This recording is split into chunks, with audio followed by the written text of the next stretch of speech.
नमस्कार Shri संभावी lifestyle channel को स्वागत जनाऊँगी। आज आपण मानक पाखरे मु एमिति गोटे रेसिपी शेयर करिया याकू आपण अरुआ भात हेउ कि उषुना भात हेउ कि परोटा रुटी बढ़िया टेस्टी लगे, चटपटिया टेस्टी कम समय रे कम तेल रे ए रेसिपी मु प्रस्तुत करिछि। गरम गरम खाइबे। आज आमे प्रस्तुत करिबा सजना छुई कंचा आंब कदली झोल। हमर प्यान ताती गेलानी, आमे थर सेतरे पकई दबा तेल। सजना छुई कंचा आंब कदली तरकारी करिबा पई मु नै जाईची सजना छुई तीनटा एमती चोपा छडे करी काटी देईची। कदली दीटा को एमती एमती करी काटी देईची। आको आमे फास्ट आको भाजी दबा। गैस टाको मीडियम साइज रे दे देकरी आमे आको भाजी दबा। ये टिके ना को भाजी हे गेला आमे काढी दबा। बे हमरा हल्का भाजी हे गेलानी, आमे बे थर पाक काढी दबा। गैस टा को ऑफ कर दबा, काढी दबा।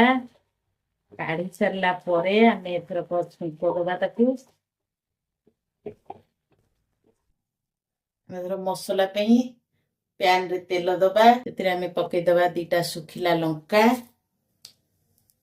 चामुचिए पंचु फुटण। फुटण हमर फुटीलानी, सेतिरे आमे दबा भूषपत्र। टिके हल्का भाजी दबा।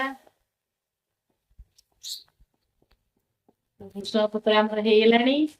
बिना पियाज रसुण रे प्रस्तुत सोरिष जीरा लंका मु ग्राइंडिंग करके रखिछि मसला। स्वाद अनुसार आमे सेतिरे पके दबा लूण।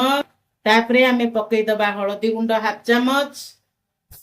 सोरिष मसला को आमे बेसी कसिबा को दबानी, काहे कि ना बेसी कसिले सोरिष मसलाटा पिता लागे। आमे सेतिरे पानी ऐड कर दबा। एथर को ता देरे आमे पानी दबा। सोरिष मसलाटा फुटीबा को टिके छाड दबा। गोडे देकी फुटीबा को टिके छाड दबा। सेतिरे आमे पानी दे दबा। जेति की झोल दरकार आमे सेति की पानी दबा। मु एथिरे गोटे गिना पानी ऐड कर देइची। आपण को जेति की झोल दरकार परिबा क्वांटिटी देखि करी आपण सेति की पानी देबे। आमे एथर को याकू घोड़े दबा। 2 मिनिट फुटीबा को छाडी दबा। ये फुटी गला परे आमे सजना छुई कदली पकेइबा। मु घोड़े देइची 2 मिनिट। हमर 2 मिनिट हे गेलानी। आमे एथर को घोड़णी काडी करी देखि दबा। पूरा फुटी गेलानी। आमे एथर हल्का भाजी की रखितिबा कदली सजना छुई की सेतरे पकई दबा। याकू 2 मिनिट घोड़े दबा। ए 2 मिनिट सिझी सरला परे आमे आंबो पकेइबा। काहे कि ना एबे जदी आमे आंबो पकई दबा सजना छुई हमरो सिझिबनी।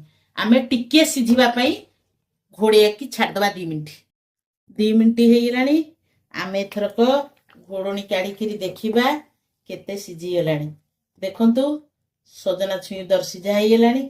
आंबो भी ए जो कदली भी अधा अधा सिझी गेलानी। आमे एथरक एथिरे काटी किरी रखिथिबा कंचा आंबो को ऐड कर दबा। एथरक सजना छुई कदली सिझिबारे आ असुविधा हबनी, कारण हमर 90% सजना छुई कदली सिझी आइछि। आंबो टिके सिझिबा आ ता संगे कदली भी सजना छुई सिझिबा। आमे ताकू 2 मिनिट पुणी आउथरे घोड़े दबा। एबे हमर 2 मिनिट हे गेला। एथरो घोड़णी काडी की आमे ताकू टिके घांटी दबा। देखिबा देख केते सुंदर ये हे गेलानी। आंबो भी केते सुंदर सिझी आइछि।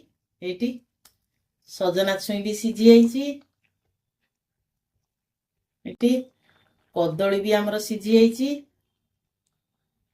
केते सुंदर कलर पळे आसलानी। आमे एबे गैस टा को ऑफ कर दबा। कर देकरी आकु एबे हमर प्रस्तुत हे गेला सजना छुई कदली कंचा आंब झोल। आपण एमती बनै करी खाइबे।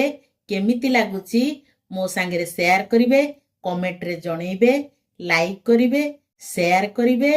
मो चैनल रे जदी आपण नुवा अछंती ताले सब्सक्राइब करिवे। रहूची जय जगन्नाथ।